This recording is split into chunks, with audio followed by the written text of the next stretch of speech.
Welcome to Stretford Paddock. Today's show is brought to you by Surfshark VPN. Now, more than ever, we rely on the internet, whether that's streaming shows, streaming podcasts, speaking with loved ones, or, of course, watching the football. Now, more than ever, with our rapidly growing digital footprint, security is a huge concern. Thankfully though, Surfshark have got you covered because Surfshark VPN have got access to servers in loads of different countries, which means that you can change your virtual location to a place where the sport might be free to air, or there are different broadcasting rights, or even just being able to log in to your services from back home if you're abroad. Surfshark VPN also encrypts your online connection, making sure that all of your activities, including streaming matches, remains private and secure. And even if you're not just streaming football, whether it's the latest Netflix show or something on Amazon that you've been wanting to watch, you can watch it no matter where you are. And also, there's plenty of region exclusive stuff that you can get access to by changing your digital location. And by connecting to the optimized servers provided by Surfshark VPN, you may actually get faster streaming speeds and reduced buffering, so you're not going to be waiting ages to see if that last minute shot actually went in.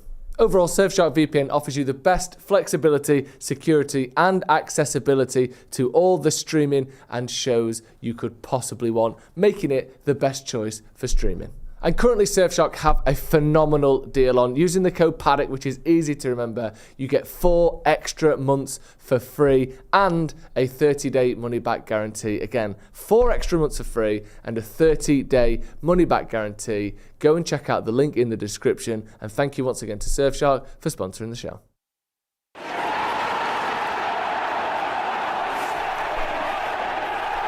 Hello and welcome to the Stretford Paddock Podcast. I'm joined by Ronaldo and Jay. As always, my name is Joe, of course. We're going to be talking about Manchester United. And we do this every week. We talk about Manchester United. But there seems to be a growing feeling that things are just that little bit worse than we ever thought possible. United are closer to 17th in the league than I think we are to 12th in the league in terms of points, much closer. United have won 23 points from 21 league games under Ruben Amorim. Our whole season relies on the Europa League on Thursday, but if you look outside of the Europa League, it's been an absolutely diabolically bad season for Man United, the worst in any of our lifetimes, or certainly close to that, probably is the worst in any of our lifetimes.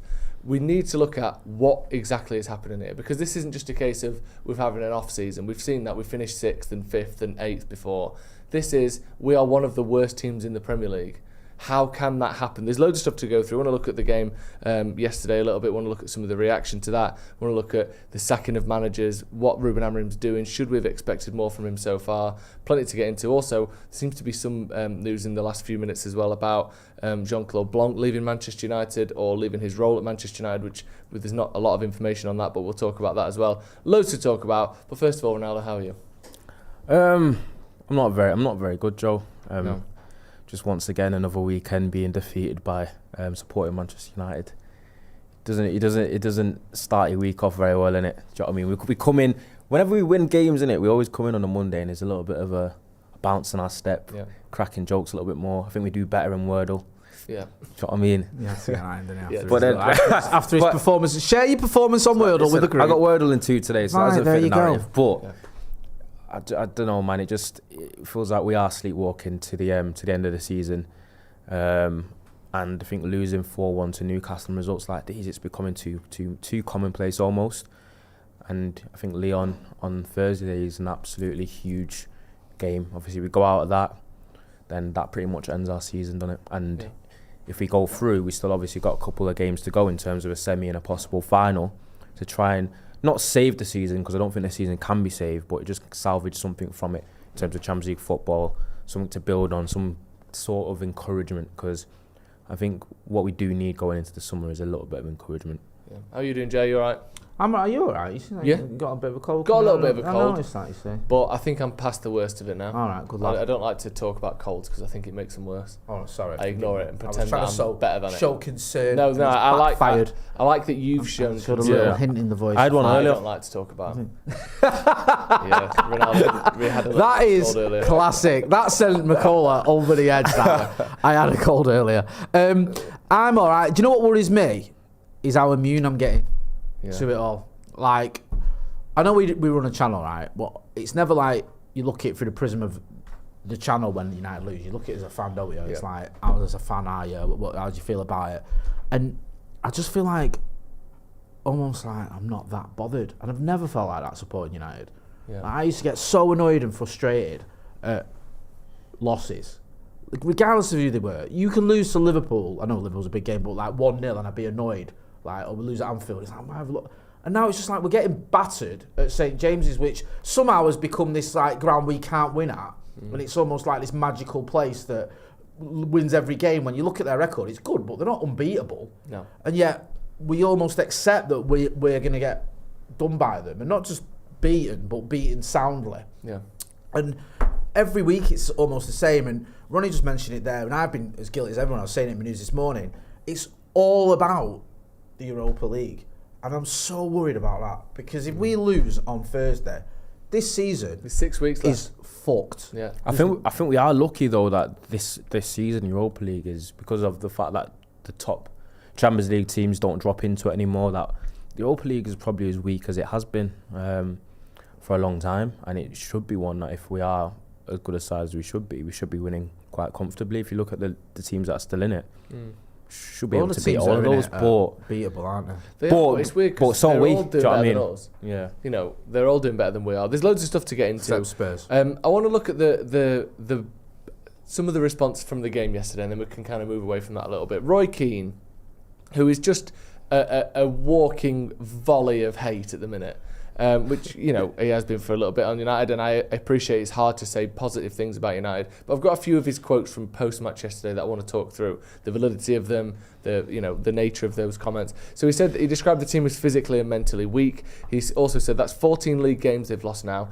They're not good enough. There are not enough players who can run in the team. I don't think they're players who want to run. You've got to dig deep, even if you're up against it, and they didn't do that in the second half. Looking at Newcastle, they're outstanding. They're used to winning big games now. They've got into a really good habit, and United are the opposite. I think United are physically and mentally a weak team. Fernandes is full of sound bites, so he's kind of come back on this argument with Bruno Fernandes that was around 3 or 4 weeks ago. He said, talking about Bruno, Roy Keane said, he was talking about his teammates and belief, but what about his right back Dallo, who wouldn't put a leg out to tackle? I hope he's pulling him in the dressing room, because he keeps talking about having belief in his teammates, but real good teammates put demands on each other. When he's doing his chats about supporters and this, to me, it's just sound bites. There's no meaning to it. I'm not sure this United group are an honest group. The best players put demands on me. That's what real teammates do. These aren't teammates. These are bluffers. Just talking about the Bruno stuff in particular, because it's, I know we've spoken about it before, but this is a whole new round of quotes. This is Roy Keane kind of rekindling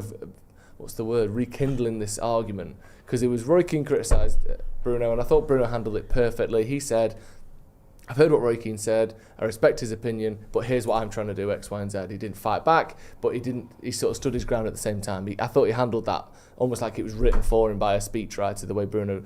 Now Keane's coming again, talking about him being a bluffer, saying that he's not holding his teammates to the right standards. What do you make, Jay, of those quotes and his just general kind of disregard and dislike seemingly for Bruno Fernandes?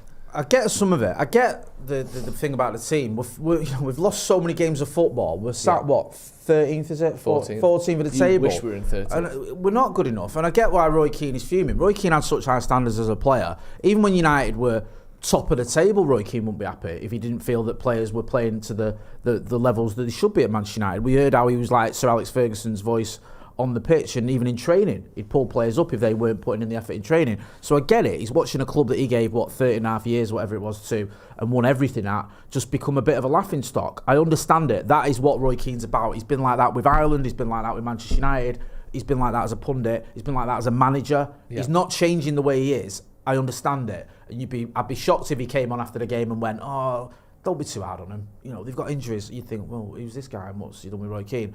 I just cannot agree with the Bruno stuff. Yeah. I just don't think Bruno, I think it's a bit unfair. Like, Dalot didn't put a leg out to put a tackle in. I get that. I saw it. We criticised it on the watch long.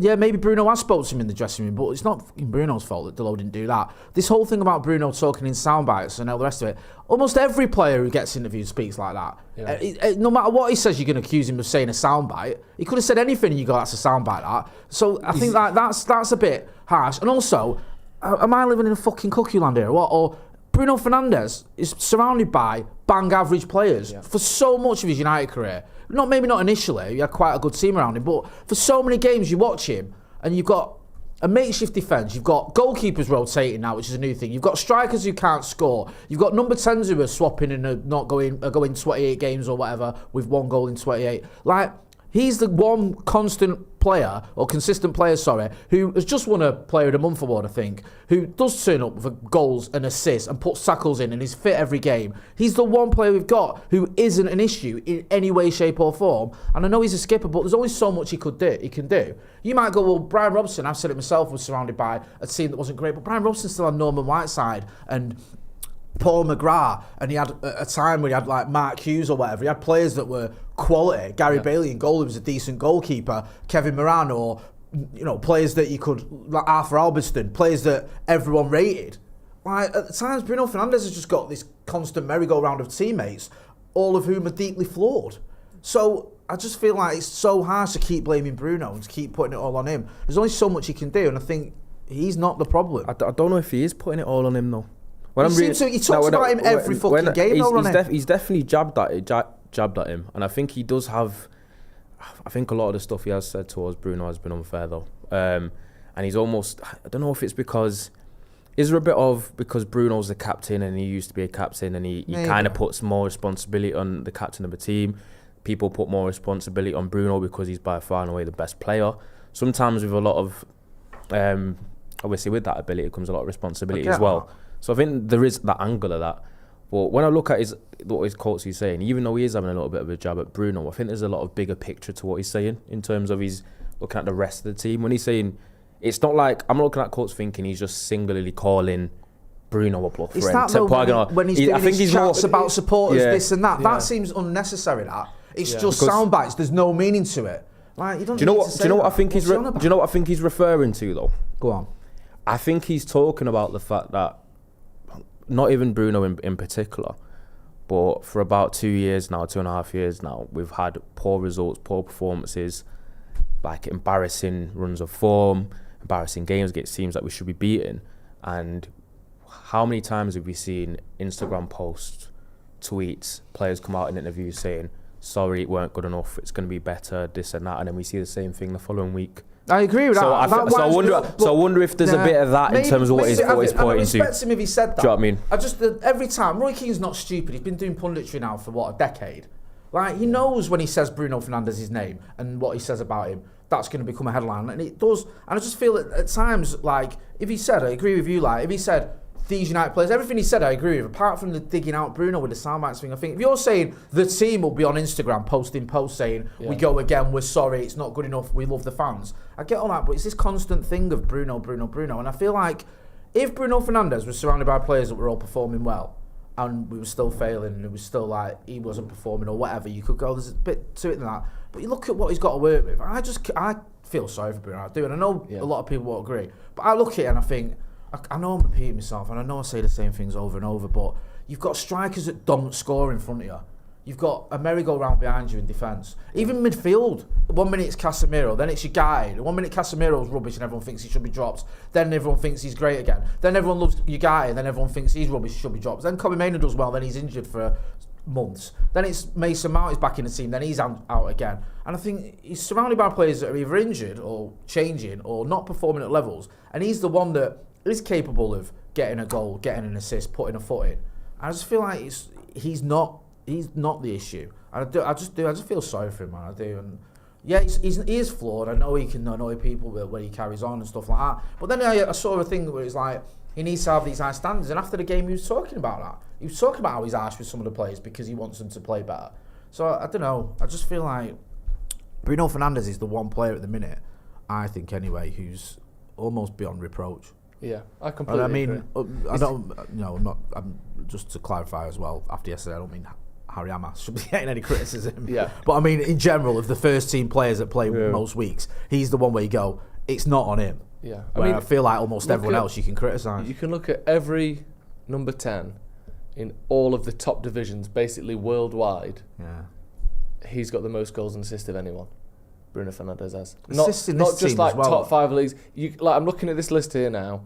Goals and assists, Bruno Fernandes has got 34. Look at the leagues and the teams below him. So you've got number 2 is someone from the Dutch division. The number 3 is someone from the Polish division, the Kuala Lumpur Super League. I think, I'm not actually sure what country that is. The Swiss league, the Czech league. Before you get to a top 5 league, it's Florian Wirtz, who's 8 places and 6 goal involvements below him. And you think, like, this guy's got 18 assists. That's more assists than Højlund and Xerxes have got goals put together. So he's literally out assisting our strikers' goal scoring, and he's still getting criticised. Like, I know obviously he can make mistakes and all this sort of thing. We've talked about this a few weeks ago. But like you said, Jay, I'm surprised that he's come back round to this. I'm surprised that it's all getting pinned on him, and maybe it's like Ronnie said, the captain. I was going to say, maybe it's because Roy Keane thought when he was there, it was his job to fix everyone up, and it was his job to make sure they stuck to the standards and they won things. And maybe because of that, he gives himself a lot of the credit for what United did in those times. And you know what? Fair enough. He was a shining example as a personality and as a player, and led Man United to trebles and to titles and etc. And maybe because of that, he thinks, if I could do it, why can't Bruno do it? But he has to realise that the situation is completely different. Yeah, because like all the stuff that you said about Bruno is correct. But to be honest, when I look at what Roy Keane says in his tweets, I don't ever see him really questioning his ability, though. I don't know. I feel like it's almost been framed as he's saying Bruno's not a good player and he's not been performing well. He called him a bluffer. I don't know, because I think he's when he's criticising Bruno, rightly or wrongly, whether you agree, because I think it is a bit of a weird plot line that's going on between the Roy Keane and the Bruno thing. It's not just Roy Keane though, is it, as well? And the Bruno thing. But I think whenever he's criticising Bruno, it's always from like an intangible aspect of where it's leadership or something like that. Whereas I think you're defending Bruno, but in terms of talking about his like output, I don't think Roy Keane's ever come out and said that Bruno's a terrible player or he's a bad footballer, and he always says that he's really talented. I think at times he's questioned his professionalism and his attitude and stuff like that, and obviously fighting back with goals and assists isn't necessarily a direct response to that. Yeah. But I think that his productivity and him as a player is so good and is so above everyone else that I think it's unfair to also put not just the job of being the best player in the team by an absolute mile, but also you have to be able to make Dalot put a tackle in, or hint that if you're such a good captain. He didn't say if Dalot to put. He's not saying he should make Dalot put a tackle. He's just saying about the leadership thing. So he said he was talking about his teammates and belief, but what about his right back who didn't put a leg out into a tackle? I hope he's pulling him in the dressing room, because he keeps talking about belief in his teammates, but real good teammates put demands on each other. All right, that's disingenuous, because he doesn't know. Because Bruno, for all we know, Bruno could go in the change room and say it. That's what I mean. It seems a bit. But what he ends up indicating there is, if you speak to this guy in the dressing room, he will put that tackle in next time. He's kind of hinting at, he keeps talking about having belief, but real good teammates put demands on each other. Like, the demand is you put that tackle in. Like, he's hinting. When we do know if Bruno really did say it to Dalot, he would have tackled him, wouldn't he? That's that. We know Dalot's not like. No, but that's it's not right. So you could say it to him. Anyway. You know the image of, like, I know this is a different game, but Thursday night after the game in Lyon, and the camera showed Bruno Fernandes, and I swear to God, he looked like he's just had enough of life. He just stood there and he was like that, and you could just see him thinking, for fuck's sake, man, like, what have I got to do with this team? Yeah. Like, I get us back in a game, I get us winning a game, and then in the 95th minute, we fuck it up again. Yeah. Like, what is it going to take? There's another point to all this as well. In all honesty, if Bruno Fernandes, let's say you switch Bruno Fernandes for Roy Keane, or you gave Bruno Fernandes some of the attributes that Roy Keane thinks he's lacking, how much better would United get? Honestly, how much better would his teammates get? Would they get 3% better, 0% better? Would they throw the toys out the pram because they're just not up to the standard that he wants Bruno to demand of them? Would we get 50% better? I honestly don't think we would get much better. I really don't. Roy Keane knows as well, deep down, like, football has changed a lot. And like, let's not forget, Roy Keane, I know it was an excuse, but Roy Keane basically got sacked from United for going on MUFC and calling his teammates shite. Like, so there's a right or wrong way of going about it. Yeah. You know what I mean? And I love Roy Keane. He's my favourite ever United player. I don't want to turn this into, I know we do this quite regularly, this is more about defending Bruno Fernandes and trying to have a dig at Roy Keane. But I just feel like football has changed and there's only so much you can do, and this team is poor. Yeah. And I don't feel like, yes, you're right. In all honesty, Bruno should be saying to Dalot behind closed doors, no excuses for what you do there. He should be having a word with Mazraoui and saying, for fuck's sake, come on. He should be having a word with Bayindir and saying, you shouldn't be kicking a ball at Joe Linton. Like, I don't give a shit if the game's already lost. That's not acceptable. He should be doing all those things. But so should Ruben Amorim. Yeah. And I don't know, you don't know whether, like, Bruno is doing these things. Do you know what's actually quite funny? Has Roy Keane been called Bruno quite like petulant, etc. before? In my head, I think yes, but because if he has, then it will come across quite contradictory. Because then he's basically saying he wants to like visually see Bruno basically go have a tear up with his teammates and stuff. And then if he does that to his teammates, then would Roy Keane then say, look at him, he's being petulant and sulky? It's like almost like I do get it. It kind of feels like Bruno can't win. But for me, I feel like this whole plot line with Roy Keane and Bruno, and it's very weird. And it doesn't help. He says he's not captain material. His whinging, his moaning throws it. But he's asking him to whinge and moan though. So that's what it's acceptable. It's just he's asking him to whinge and moan. Before as well. You can't win. You can't. Like, if you do kick off, you're whinging and moaning. If you don't, you're not holding the team to the standards that should be expected of Manchester United players. You're not doing your job as a captain. Bruno Fernandes can't win, can he? And I think, just to expand on it, a lot of it started, or at least gathered momentum, when Gary Neville accused Bruno of wanting to come off the pitch at Anfield, which was never true. He was simply asking, what position am I going to play in when the subs were made, because he always got moved around every time we made a substitution. And that was never addressed by Gary Neville. It was just sort of left to linger, this idea that Bruno wanted to come off at Anfield, which he didn't. So I just feel it's a bit of a, like you were saying, it's a weird narrative that needs fucking off. Loads of comments. Obviously, people disagreeing, people on both sides of things. A lot of people backing Bruno. I think a lot of people, Lee Parker said we'd be 25% better at least with Roy Keane. Roy's right, and this manager is trash. Says I'm not saying because that's what I was going to say, because we've kind of centered in on the whole Bruno Fernandes like part of it, when there's a lot what Roy Keane said about the team and United in general. That's correct. Do you know what I mean? I feel like that's a more pertinent point in terms of United and being like the physicality issue and the ability to compete. And technically, I think that's a bigger story than the whole Bruno Roy Keane thing. I don't want it to detract from the fact that the whole bigger picture is United are just lost 4-1 at St James's Park and are not good enough. Do you know what I mean? Is Roy Keane critical of Amorim? I don't think I've seen him be particularly critical of Amorim. Personally, not saying sure. Not that curious. Not that I've noticed it again. I may have not having a question in the manager who's more responsible for this than Bruno Fernandes. Let's talk about the manager then. Let's move on to that, because Clinton Morrison, who obviously he's being used as an opinion here, because a lot of people share this opinion with him. I love Clinton Morrison's voice. You're a big fan, aren't you? I love that voice. Why? It's just class. It just sounds good. It does sound good. Yeah. But we're using because he was quoted on the BBC, and he does represent an opinion that I do see sort of growing, or at least an idea that I've seen people saying. He said that United would have been better off with Ten Hag. Amorim has come in and he's wanted to change so much. He started by playing his formation and style of play, but then says he hasn't got the players to do it. They would have been better off with Ten Hag, and that's saying something. So this isn't a particularly ringing indictment of Ten Hag, endorsement of Ten Hag. This is, we've been awful under Amorim, and that's something we do need to discuss, I think. So we had a little look at, and this is completely speculative, just looking at how we were doing before Ten Hag left and how we've done since Ten Hag left, just to illustrate United's woes, basically. So in the 9 games this season, United are averaging 1.22 points per game, 3 wins, 2 draws, 4 losses. We were scoring 0.8 goals per game, and we were conceding 1.22 goals per game. So obviously conceding more than we scored. Since Ruben Amorim's come in the 21 games, again we were accruing an average of 1.22 points per game under Ten Hag. It's been 1.1 point per game under Amorim.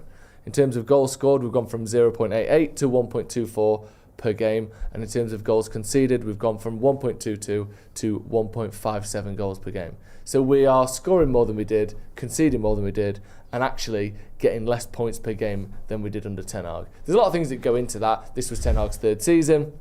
This is Amorim trying to change everything, so there's going to be changes, it's going to be turbulent. We haven't actually got that much worse. If you look at the numbers, it's in that similar ballpark of utterly unacceptable, but it has got slightly worse. Are you shocked, Ronaldo, at just how bad it's been? I can't say that I am, because in a way, when Amorim was appointed and we knew that he played this completely different system than the profiles in the squad or the person in the squad was suited to, knowing that he wasn't really going to have a summer window and time to really kind of implement his system when we're playing a match every 3 days, and we only signed one player in January, obviously Aiden Heaven as well. I think we did expect it to be rough. I think we came on here every week saying it's probably going to be rough. We are going to have to go through a lot of pain. We're currently 3 points from 17. But I feel like we didn't expect it to be quite this bad, and I think that would be fair to say, because what we have seen and what is actually quite a big sample size now since he's been here hasn't been very good. And I think we did lower expectations as fans. We thought it was probably going to be rough and we had to kind of stick it out. But there comes a point where you've got to look at it and it's like, it's looking bleak. And for me, I've always been of the opinion that Amorim needs to get the summer window at least. But what will happen with the form that he's shown and during his tenure is it could be similar to Ten Hag, where he goes into next season and there's a little bit of heightened pressure because he's not got credit in the bank from how he was basically from November. He's basically shortened his own leash, so to speak, and that's just a bit like, as fans, we don't want to be going into the season all the time and thinking about, is the manager safe week to week? And that for me has been how we've basically watched our football club for years now, and it's something that we want this manager to come in and change things and to be the saviour almost. And it just seems like so cyclical of like negativity and disappointment, but sometimes you just got to call it what you say. It's obviously not been good enough so far, but will it change? I'm hoping so. But I think for criticising Amorim at this moment in time, I don't think people should be over emotional about that, because if you look at the face of it, it's not good enough at the moment, and it remains to see whether it will be changed or not. We can only remain hopeful, I guess. But obviously, the truth always lies somewhere in the middle. There's always a middle ground with the truth, and the players are poor. Got players not performing, players that are not good enough, players that are not physical enough, and then even IQ standpoint, they don't make the best decisions. And then you've also got, obviously, some blame will lie at Amorim as well, where maybe the setup's not suiting certain ones, he putting players in the right positions. It's just a mess from top to bottom, really. And I'm just hoping that there's light at the end of the tunnel. I just don't know how long the tunnel is at this moment in time. Do you think he'd get... It's like past the point of no return with this formation and this setup? Nah, he's got to stick with what he knows. Do you know what I mean? I think everyone calls for sometimes being able to like adjust and tweak things maybe. And I think people sometimes think of things in too far into the extremes, where it's thinking that Amorim might need to tweak or make certain changes tactically doesn't mean he has to completely abandon his system and his philosophy. It's not as like black and white as that. Do you know what I mean? It can still be the wing backs and the 3-4-2-1. You can just maybe look at things and think, could that make us a little bit better in attack? Could that person go there to make us a little bit defensively? He seems to have done that a little bit. Like, do you know what I mean? The way he's moved Casemiro around and changed his role a little bit is an indicator that he's willing to. Because he has played different ways. I remember there was a game that we played against Palace where we were really good, and the setup was slightly different. But then it's like sometimes, do you know what it is? It's just hard to come to like any sort of like decision or any finality, because it's just not been a great situation anyway that he's walked into. We know how bad it was. He's not been able to really have a lot of training time. He's obviously not been able to spend 300 million in a summer window like Ten Hag has. He's not had that opportunity yet. So we've obviously not seen the best of the system, have we? Do you know what I mean? No. I think we just as United fans have just got to wonder whether the best of this system will be good enough in the end. Because I think that's the big question. But as for the Amorim criticism, it's obviously fair. As a United fan, you are right to look at things and think this is not good enough. But I think there's also got to be a perspective. I think it's somewhere between one and the other, really. Why do you think it's so bad, Jay? Why do you think we are currently as bad as we are? And that's a big question. No, I think it's a fair question as well. I think there's a multitude of reasons. I think key injuries. Now, that's not the only reason, but it has affected us. Like, look at the best players under Amorim. Probably Ahmad, who's out for almost the entire season, or if not the entire season. Martinez was beginning to look like the old Martinez, the one that we saw in that first season under Eric Ten Hag, bringing the ball out of defence, scoring goals, you know, Like, that's not something you'd expect from a defender, but he was doing that as well. Commanding, you talk about leaders, and Roy Keane's talking about leader. He was a leader, he is a leader. And then he gets injured for at least the rest of the season. So that doesn't help you. Then you've got other injuries here and there, which are obviously, affecting Kobbie Mainoo, who's missed a big chunk of the recent games, where he's another player that we all love for a valued reason. We think Mason Mount can play in the system, but we've not been able to find out because he's been out for so long. Luke Shaw, I think you mentioned it, Ronnie, earlier upstairs, like, he comes on yesterday, you see straight away what he's capable of, but he's a player that Amorim had in, 5 minutes against Everton, was it? And that's about it, unless I'm missing something. Like, these are players that he could probably use that he's just not been able to. Then you have a lack of confidence in certain players, like the attackers, the attacker, in Rasmus Højlund, whose form and confidence just seems to have deserted him at a time when he needs that. Marcus Rashford wasn't responding to what he wanted him to do in training. What choice did he have? Does he just stick with Marcus Rashford and say, okay, do what you want? Or does he move him on and loan him out? I think he did the right thing, personally. So there's that. And then you've just got players making mistakes, players that should know better. Delo's a player that's played a lot against Manchester United, and he's made some mistakes there that have cost us. You've got the goalkeeper situation, which Ruben Amorim, what's he meant to do if both goalkeepers are making mistakes? He didn't buy these players, he inherited them. And there's question marks on whether Bayindir or Onana are good enough. I mean, what can you really do with that if your goalkeepers are just making silly errors? So it is difficult. I agree with Ronnie, it's somewhere in between. Like, you can criticise a manager who's won, 6 out of 21 Premier League games. Yeah. That's not acceptable at Manchester United. And I love Ruben Amorim, but you can still love someone and criticise him. And I think he's got to take some responsibility for saying that ain't acceptable on any level. But there's mitigating circumstances with injuries, with players underperforming that you inherited, with you not having the squad that you need. Also, in the January, Dorgu and Hayden look like decent signings, but it's not like we went big in January and went, here's a load of players for you to help you out. He's had to just basically deal with what he's got. Because looking at that, 23 points in 21 league games, apparently 3 of those 6 wins have come against Leicester, Southampton and Ipswich. It's not great, do you know what I mean? And that's putting it mildly. Do you know what I mean? And it's because obviously we come in week in, week out, we see the gripe with the players making mistakes and the players just not being physical enough, not making the right decisions. The list is endless. Like, we do have an absence of quality, a top end quality in the team, that's for sure. But you've got to look at it and think 23 points in 21 games is borderline relegation. That's relegation form. It used to be relegation form. And that is over. And 21 games isn't a small sample size as well. That's over half a league season. Yeah. You've got to then look at the squad and think, I know you might think the squad's quite poor and it could be better and have better quality in it, but is it Premier League relegation quality poor? Is what you're saying? I think. Well, if you look at that, I think the front line is Premier League relegation quality, or not. We're not in today's Premier League, which has a lot of quality in it. So it's a fair question. You look at some of the teams around us. Liam Delap, who is getting relegated this season, is one of our big targets for the summer and looks like an excellent prospect. You look at Matheus Cunha, who again is in and around our league position with Wolves. Even their striker, what's his name? Is it Stan Larsen? Yeah, Stan Larsen.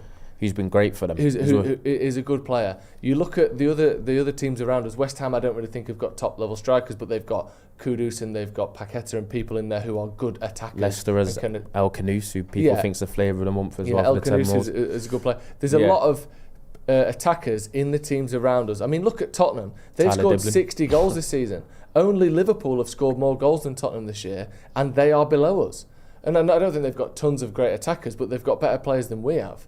Everton, I don't really think do. Crystal Palace, I'm looking at the league table now. Mateta is better than any of our strikers. I don't even think he's that good, but I think he's definitely better than anyone we've got. Does Palace's backup striker start here? Who's that again? Eddie Nketiah.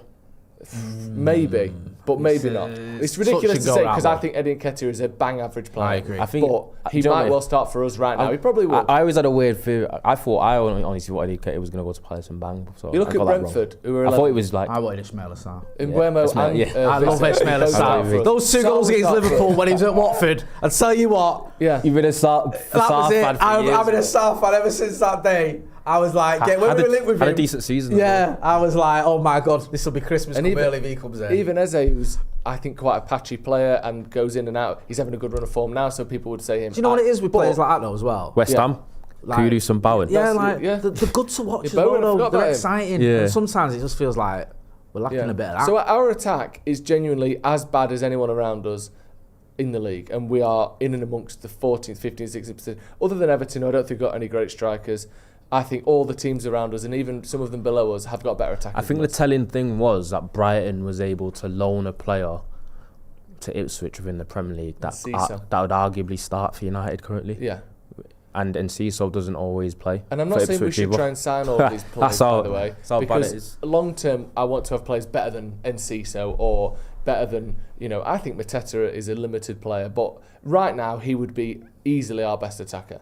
So that is a huge issue. You look at, I think you have roughly, obviously you can break it and be as granular as you want. I think in a football squad, you have roughly 3 sort of brackets of players in terms of quality. You've got your top end, top level players. This has the fewest people in it. This is maybe 2, 3 or 4 players. Looking at Liverpool, for instance, in that top bracket, Salah, Van Dijk, Alisson. They are world class in their position, maybe the best in the world in their position. Then you've got the bracket below that, which is the players like Diaz and Trent Alexander-Arnold and Gravenberch on his day, or Konate this season, or those kind of players that are really good, that on any given season can have a world class year and step up a notch. And then you've got the bottom category, which is players who are good squad players who will help you win games and allow those other 2 categories of players to kind of win you things and be the big influences in games. United have got 1 player in that top category, and it's Bruno Fernandes. In that second category, where let's look at when United last finished in a decent league position. We finished third.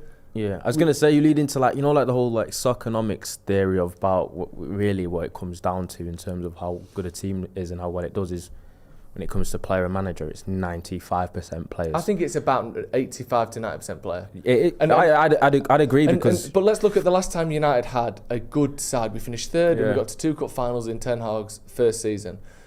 Lissandro Martinez was fantastic that season. Rafael Varane was very, very good that season. Marcus Rashford scored 30 goals that season. Bruno Fernandes was his usual self that season. Casemiro was fantastic that season. Luke Shaw was excellent that season. We had 6 players, I think... some of them were in that top category, but we had 5 or 6 players in that second category who are capable of world-class things. Rashford had a world-class season that year. He don't even play for us anymore. Luke Shaw hasn't played for us barely this season. Casemiro has dropped right out of that category. He's not capable of world-class moments anymore. He's capable of decent games, and he was all right today, wasn't he? You look at the other players, Varane has left, Martinez is injured, and I think we've run out there. Like, those are the players that made us good the last time we were good, and none of them are here or available anymore except Bruno, who happens to still be really good. If you put 5 more really good players in this team, we'd be way up the table. I don't think it's a secret. I just think the team isn't good enough. We've got so many players who are just in that bottom category of workhorses or decent players who can provide for the better players, except those better players don't exist. And I honestly think you can put Amorim in. We saw Ten Hag, who isn't a shit manager, managing this team with a similar number of points this season.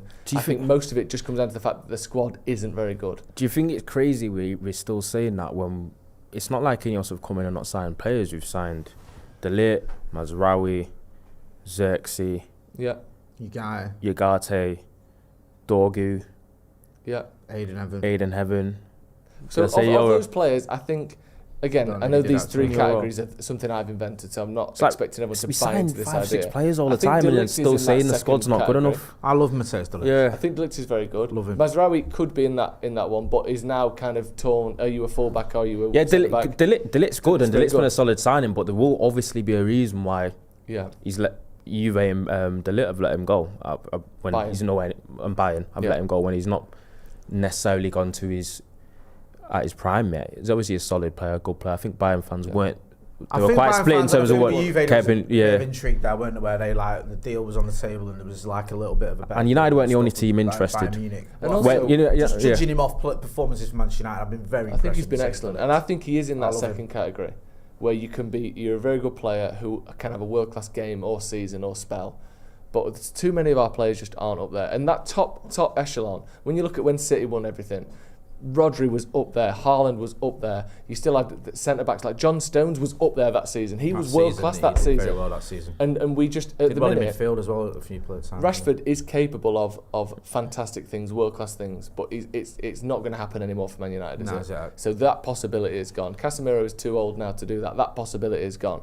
We need the next sort of generation of players who can actually do those things that win you big games. Is our recruitment just rubbish? It has been because what's all right. So put it this way: out of all the signings that we've made since last summer and then Jan under INEOS, and we've in the last squad basically we said the squad wasn't good enough, and we're still saying it now when we've signed 5 or 6 players. Which one of are you pretty much happy with all 5, 6 players we've signed? I wouldn't say I'm happy with them all. I think if you go through them, Yoro is like, he's almost pushing into that middle category already. I think he's a really good player and he's improving all the time. For his age, is a like outstanding potential player. I think he's a good signing. Yeah, and I think he's a good signing. Short and long of it. To answer your question. So would you say they're all good signings? No, I struggle with some of them. I don't think they've all been great signings now. Okay, because I was going to say, if we said the squad before the summer wasn't good enough, yeah, and then we've signed 5 or 6 players, and you feel like all the signings have been decent, and then we still saying the squad isn't good enough. Yeah, but sounds like we're in a little bit of trouble. It's hard to prepare for though, because Luke Shaw was meant to be back fit at the start of the season. He went to the Euros. He'll play a few games at the Euros and then be ready for us. Hasn't played all season. Marcus Rashford was our best player the season before last. Hasn't been anywhere near those levels ever since. Lisandro Martinez has done his knee and is out for the rest of the season. Like some of the players that I mentioned, Casemiro, there was hints at the end of last season that probably he was past his best, but I think the overall drop-off from that first season to now has shocked everyone. Because he's not that old. What is he, 32? He's not 36, 37. I think that some of it's hard to account for. I think going into this season, you looked at it and you thought, okay, that's what I thought, and I didn't have the expertise you've got of watching a lot of these players before they arrived. But I thought, okay, Rasmus Højlund's got 16 goals last season. There's every reason to believe he can get at least that this season, yeah? Yep. So there's some goals. Yep. Joshua Zirkzee scored, was it 12 goals for Bologna, whatever? Young player of the year, every reason to think he can get 10 goals as a striker, yeah? Marcus Rashford usually has good season, bad season, good season, bad season.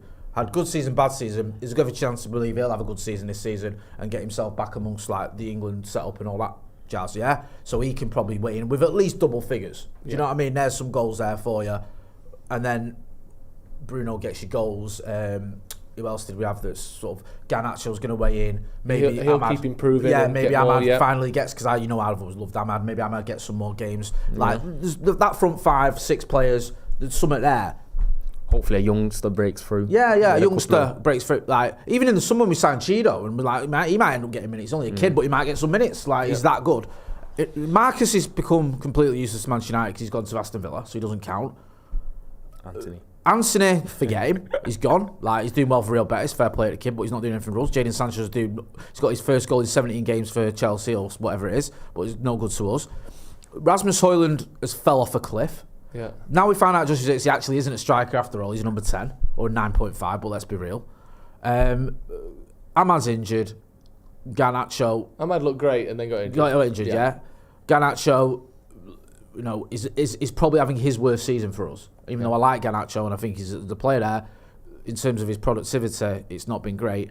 And Cheeto's still a kid and you can't rely on him, and also we didn't sign him up for the Europa as well, which is now the most important competition. Mason Mount's been injured. Mason Mount, sorry, I forgot about him. He's been injured. See, I forgot about him. He's been injured. It's like everything that can go wrong did. That signing's been so bad, isn't it? You know what? You're right? Because that Mason Mount I was arguing with someone the other day at the game, because they were criticising Kobbie Mainoo and saying, you need to get rid of Kobbie Mainoo, he wants 200k a week or whatever. And on the other hand, they were praising Mason Mount, saying he's a good player and he's a decent player. I'm not trying to pit one against him, but that sums up the fan base. Done in the United States? He was player of the match in the FA Cup final, came in at 18, was player of the match in that game, scored the decisive goal in the FA Cup final, was an absolute breath of fresh air, played like 24 games where he was very good for Manchester United.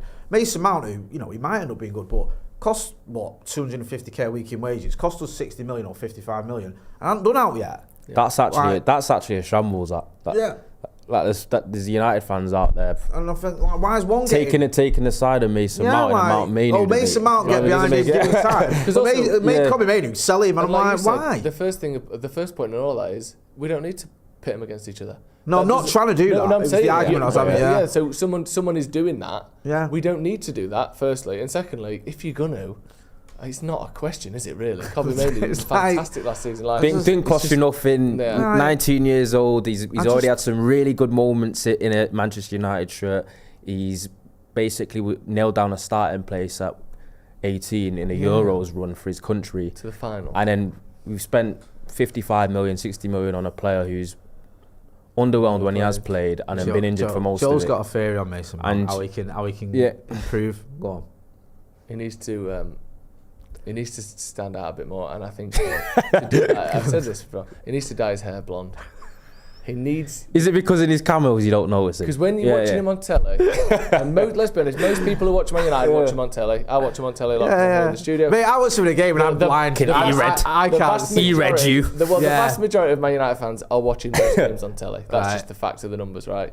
When you look on that side and you sort of squint your eyes now, you've got Bruno, white guy, brown hair. Ugarte, same. Dalot, same. Garnacho, when he's not dyed it, same. That sort of right side cluster of the pitch, you don't even know who's on the ball half the time. And I think sometimes Mount does something that's good, but you can't really. Was it Dalot who was on the overlap there? Was it Ugarte? And I think he needs, for his own sake, to establish what's the word? Like an identity at United. And part of that can be by people actually noticing what he does, because he does do good things. But half the time, I genuinely was that Ugarte? Oh no, it was Mount. That was good. That actually happens more than once per game usually. Look how we're talking about our £55 million number seven. More than once a game usually. I think that's why he started getting himself booked more. Do something we notice. You notice he likes to come in with a big challenge, done it straight away. Do something we notice. You never going, who is that? It's Fellaini, innit? Do you know what I mean? Because he's got the hair, he's got the size, he just stands out. Certain players, everything they do, you're like, yeah, I love that. That was great from him. That was ace. And with Mount, I think, was that Ugarte? Was that Bruno? Oh, it was Mount. That was good. That nice. Hey, we're not involved in this. Yeah, you don't have this to. Is his little fairy. Are we doing Wally of the Week? Yeah, let's do Wally of the Week. Before we get to Wally of the Week, get your thoughts on the Wally of the Week in the comments. We've got a few super chats. Dwayne says, also, Angie's going to be sacked. All eyes will be on Ruben Amorim. Well, I mean, I think the eyes are already on Ruben Amorim, aren't they? But yeah, that it does feel as though like there's like the sacking league table, and when one goes out, everyone goes up a notch, doesn't it? And you have to wait your turn. Lewis Archer said the attack is all wrong. I've been calling it from the FA Cup game against Arsenal. No striker can thrive as the ball never goes fast enough. We're slow fundamentally. We've also got a bit of news about Jean-Claude Blanc as well that I want to get to quickly. Akash K says, not being able to play through a half-decent press gets under my skin, but we've had that issue for years. Bad recruitment has also led us to this point. Yeah, I completely agree. We're so bad at playing against good pressing teams. That's why, over the last few seasons, we never beat Brentford away, we never beat Bournemouth away, or if we occasionally we do, but we really struggle in those games. We really struggle against Newcastle any physical away. aggressive Those side. Physical aggressive sides, we are absolutely taken to the cleaners. Dalot and Bruno have played 115 games plus in the last 2 years.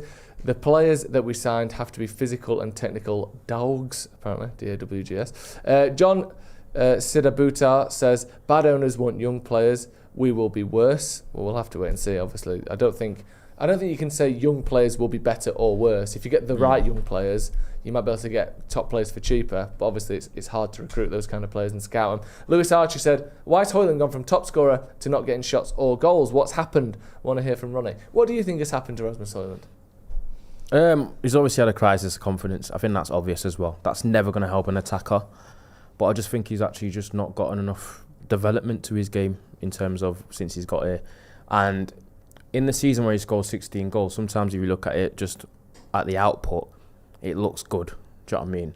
Yeah. But there was like a heavy purple patch thing where didn't he have like 8 shots and all 8 went in like around the Christmas period, whatever it was. And some of his performances outside of that weren't great either, but you still looked at him, so 16 goals, young striker. I had high hopes, because I still looked at Hoyland and think he's got the size. He's got decent ball striking, he's quick and he's powerful, and I thought there's so much there to work with. But it's just, as I said, I think the idea of him as a player became a lot better than the player he actually is. He just And seems nice. sometimes I don't know where, like, because before you know it, you're like, oh, he's 22, and then before you know it, you're saying he's 23, and you're like, oh, but still give him time, he might be 24. Sometimes players don't always reach their potential, or they don't always like become the player you expect them to be. Because I think one of the other alarm bells was, I think I know he scored the other day for Denmark, but I think Denmark fans were saying he doesn't really play that well for them either. So is it probably a time to cut ties with him? Maybe, if you can get a good fee. But I don't really know why it's gone so wrong, other than the part of, I think he's just not kicked on. I think the environment's obviously not great either, but I think just in terms of his individual game, when he does get the ball in that, it still leaves a lot to be desired. I agree with that. I think he looks isolated as well. Yeah. He looked like he just, I don't know, I don't want to be, trying to sort of stir shit or whatever, but he doesn't seem to have that good relationship with his teammates at times. I don't know, there seems to be a little bit of needle there.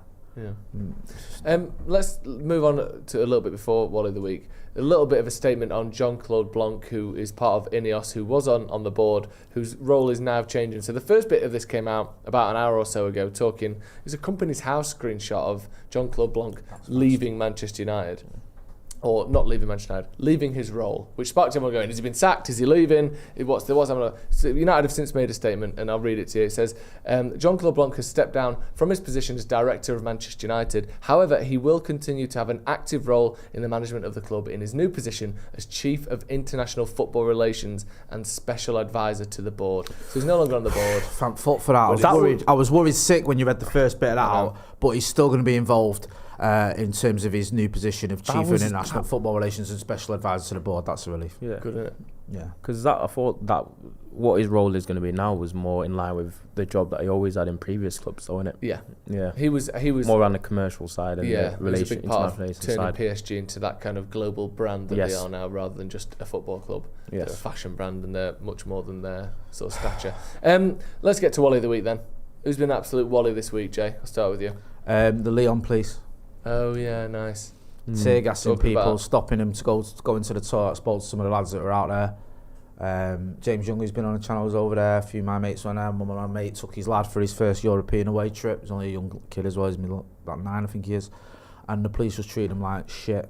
And there's this thing where United fans go abroad, right? And everyone just thinks, oh, it's United fans' fault. Oh, they must have done something. What did they do to stop him going to the toilet after 85 minutes when you're keeping him in for an hour? But since when is that a thing? You can't go to the toilet. And also tear gassing people because they want to go for a piss.